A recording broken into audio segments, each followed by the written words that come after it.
हनुमान यहाँ आ गया है तो महाराज केसरी को सूचना भिजवा दी जाए ताकि वो भी वापस आ सके।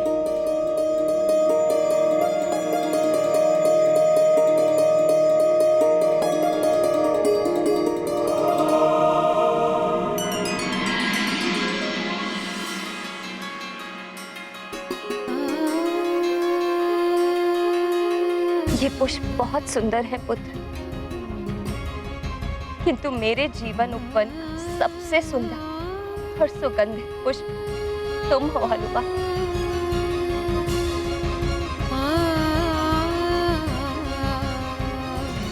माँ, मैं आपके लिए और एक विशेष उपहार लाया हूँ जिससे आप प्रसन्न हो जाएंगी।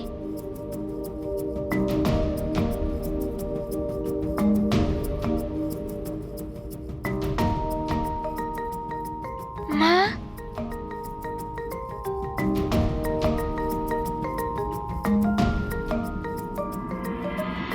माँ, ये मेरे प्रभु श्री राम के चरण चिन्ह हैं।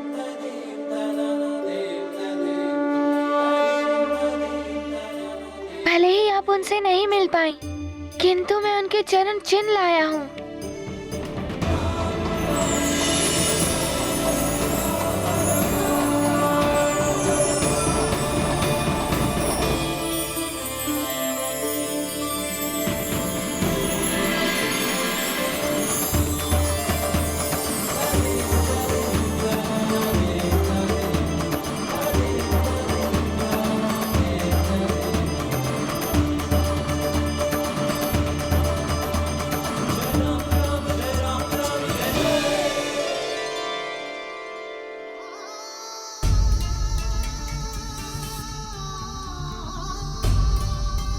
हनुमान, ये क्या कर रहे हो? प्रभु, मैं आपके चरण चिन्ह ले रहा हूँ।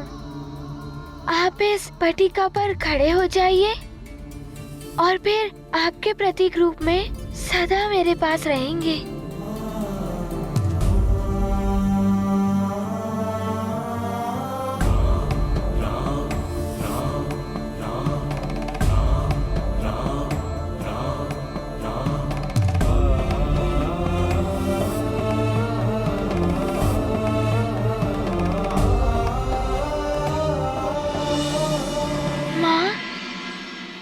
पिताश्री कहाँ है? दिखाई नहीं दे रहे। तुम्हारे पिताश्री ऋषियों से मिलने पंपापुर गए। मैंने उनको सूचना भेज दी है, शीघ्र ही आ जाएंगे।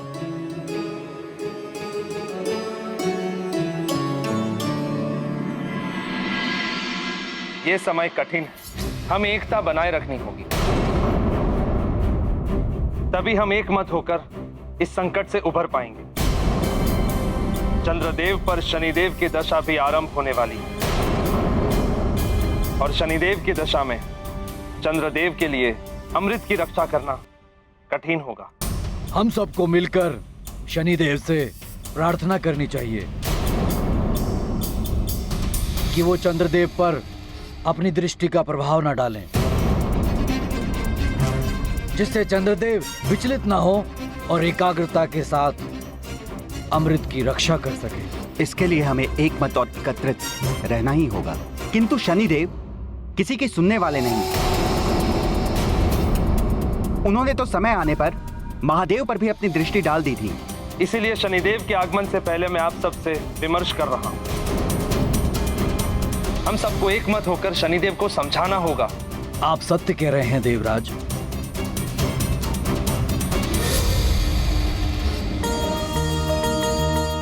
वैद्यराज जी, वैद्य रानी जी, आपका बहुत आभार है हम पर, जो आपने हनुमान को पूर्ववत सामान्य कर दिया। महारानी अंजना, इसीलिए तो हम हनुमान को अयोध्या ले गए थे। हनुमान को पूर्ववत करके आपने हम पर ही नहीं, समस्त सुमेरु पर बहुत बड़ा उपकार किया है। अब आप हमें अतिथि सत्कार का अवसर प्रदान कीजिए। हाँ वैद्यराज जी, वैद्य रानी जी, आपकी सेवा करके मुझे बहुत प्रसन्नता होगी। आपके सत्कार में कोई कमी नहीं रखूंगी मैं।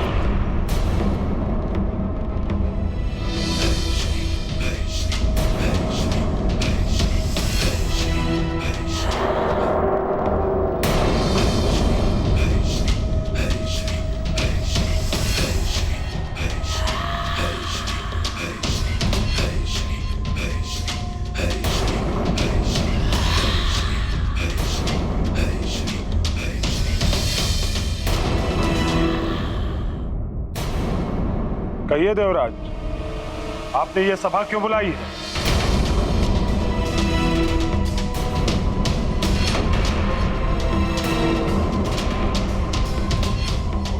शनिदेव, आपको ज्ञात ही होगा कि महापूर्णिमा आने वाली और उसी समय चंद्रदेव पर आपकी दशा भी आरंभ होने वाली। ये तो मुझे भी ज्ञात। सत्य, आप तो त्रिकालदर्शी हैं। पुत्र, आप तो न्याय के देवता हैं। शनि देव तो सर्वश्रेष्ठ हैं। आप सब क्या चाहते हैं हमसे? शनिदेव, हम सब आपसे विनती करते हैं कि आप अपनी दृष्टि चंद्रदेव पर ना डालें, जिससे वो अपने पद से विचलित ना हो और अमृत की रक्षा भी हो सके। क्योंकि महापूर्णिमा की रात अमृत में उफान आने वाला है और अमृत की रक्षा का दायित्व चंद्रदेव के पास है। हाँ शनिदेव, इस संकट के समय हमें आपके सहयोग की अपेक्षा है। उचित है।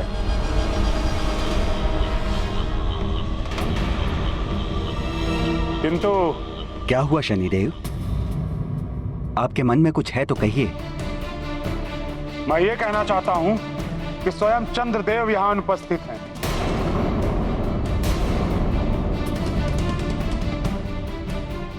जबकि सभी देवतागण यहां उपस्थित हो चुके हैं,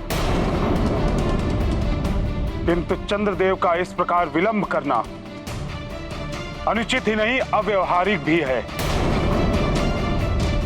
क्या इसी प्रकार करेंगे वो अमृत की सुरक्षा? कदाचित उन्हें अपने दायित्व की गंभीरता का ज्ञान नहीं है। दायित्वों की गंभीरता से मैं भलीभांति परिचित हूं शनिदेव।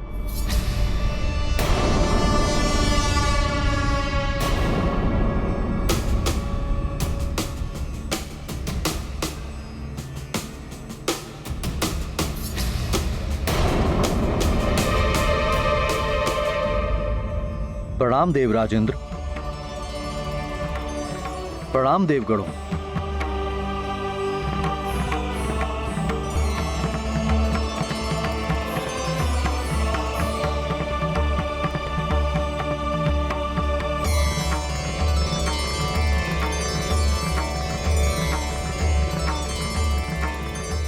शनिदेव, मेरे दायित्वों पर प्रश्न ना ही उठाएं तो ही उचित होगा।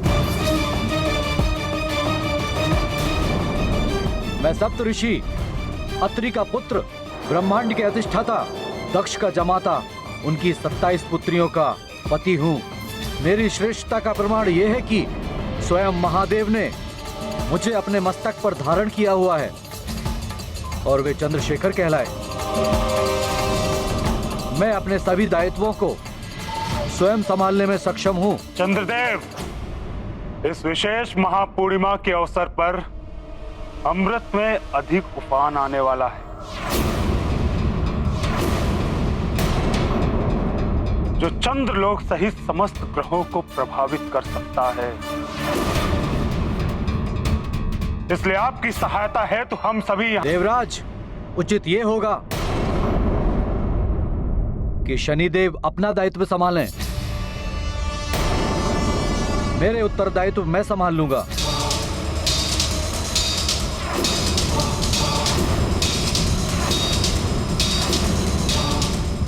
जिससे स्वयं की चिंता ना हो, उसके लिए चिंतित होना व्यर्थ है।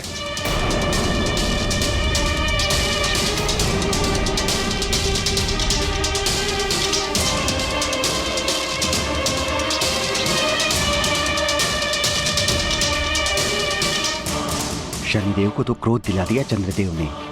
कहीं शनिदेव ने पलटकर सीधे दृष्टि डाल दी चंद्रदेव पर तो अनर्थ हो जाएगा।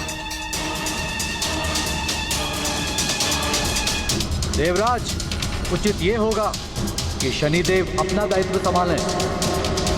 मेरे उत्तरदायित्व मैं संभाल लूंगा। चंद्रदेव, अब तुम मुझसे नहीं बच सकते।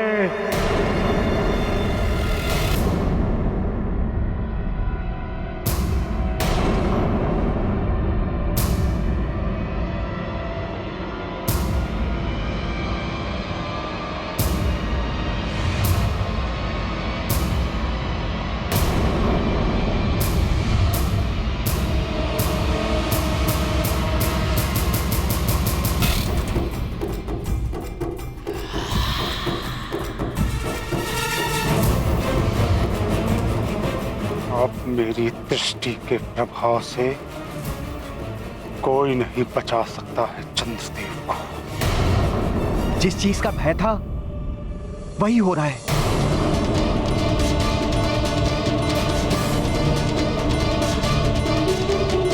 अभी तो शनिदेव ने चंद्रदेव पर आंशिक दृष्टि ही डाली है, किंतु अब पूर्ण डालकर ही शांत होंगे।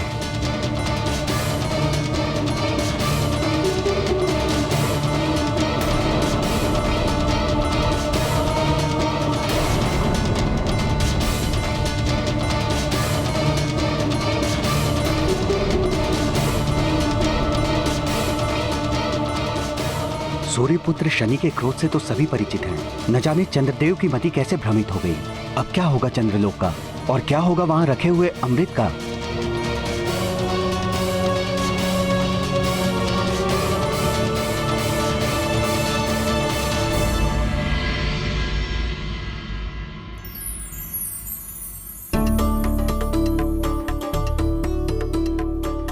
हनुमान, तुम्हारे लिए लड्डू।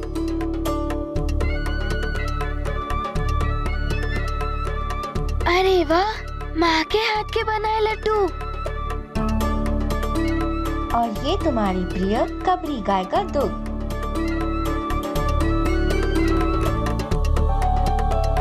आराम कीजिए, मैंने स्वयं अपने हाथों से भोजन बनाया है।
चंद्रदेव, आज देव सभा में आपने मुझे अपमानित किया, और वो भी अकारण ही।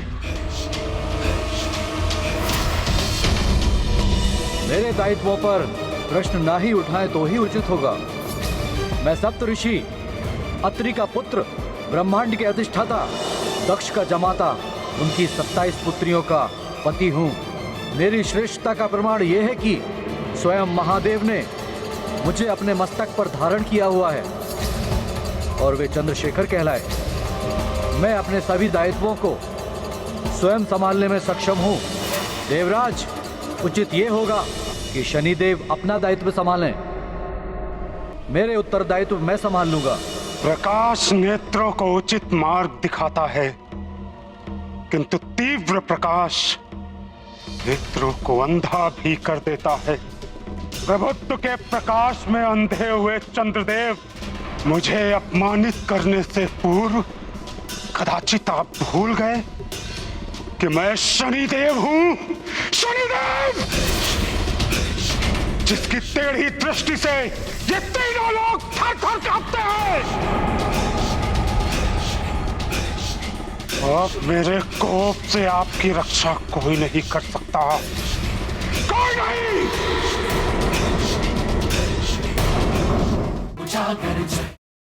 सत्कार तो आपने बहुत अच्छा किया महारानी अंजना। अब हमारे प्रस्थान का समय हो गया है, हमें आज्ञा दें।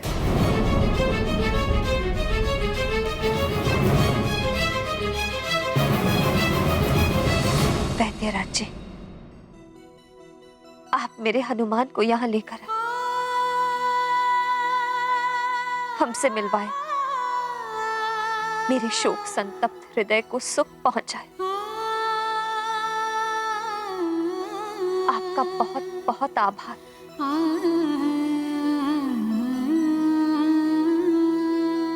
बस एक निवेदन और है, भविष्य में भी हनुमान को कभी कभी मुझसे मिलाने के लिए ले आया करिए। आपका मुझ पर बहुत बड़ा उपकार होगा।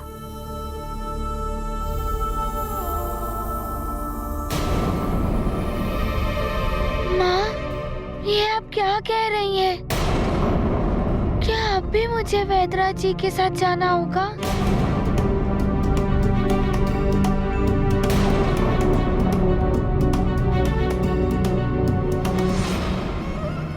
पुत्र हनुमान, मैंने तुम्हारा दान किया है वैद्यराज जी को, और अब जीवन भर मुझे इसका पालन करना होगा। इसीलिए तुम्हें वैद्यराज जी के साथ सुमेरु से जाना होगा।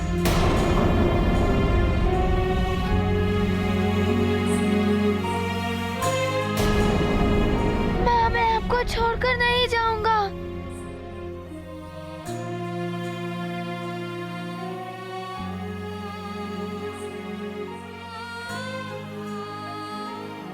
ऐसा नहीं कहते पुत्र, दिया हुआ वचन और दान कभी वापस नहीं लिया जा सकता।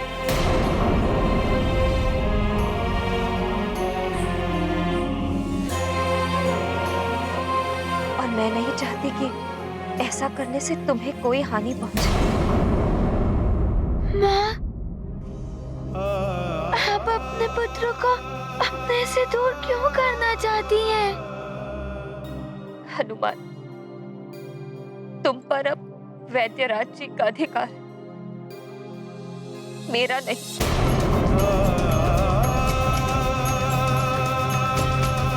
मैं चाहकर भी तुम्हें नहीं रोक सकती। माँ, आप अपने से मुझे विलग कैसे कर सकती हैं?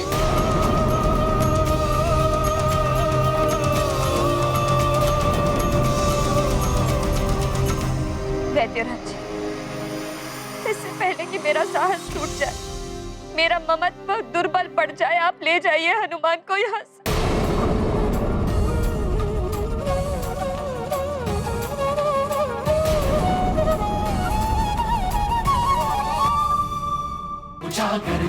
देवी अंजना, हमारे जाने से पूर्व आप भली भांति देखकर बताइए, आप संतुष्ट तो हैं? आपने जो मुझसे कहा था, क्या उसके अनुसार आपका पुत्र अब पूर्णतः सामान्य हो गया है ना? हाँ वैद्यराज जी,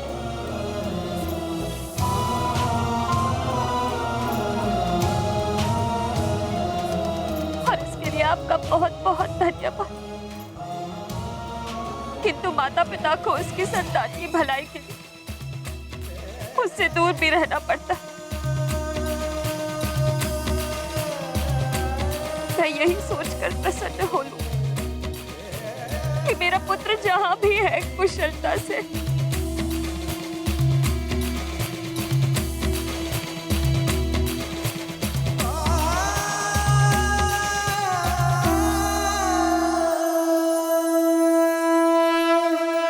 भोले बाबा,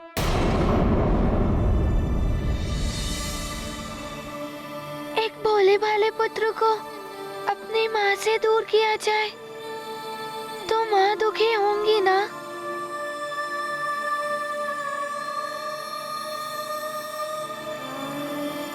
वैद्यराज जी, आप ही सोचिए, एक माँ को दुखी देखकर उनका पुत्र उनसे दूर कैसे जा सकता है?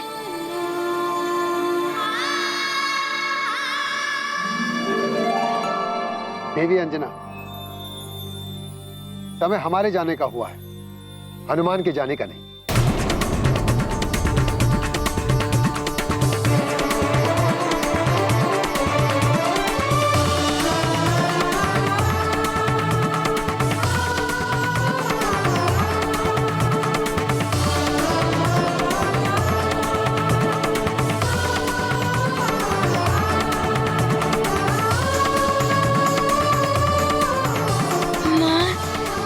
कदाचित ज्ञात नहीं होगा, ये भोले बाबा और माता पार्वती का ही चमत्कार है जो मुझे पुनः आपको लौटाने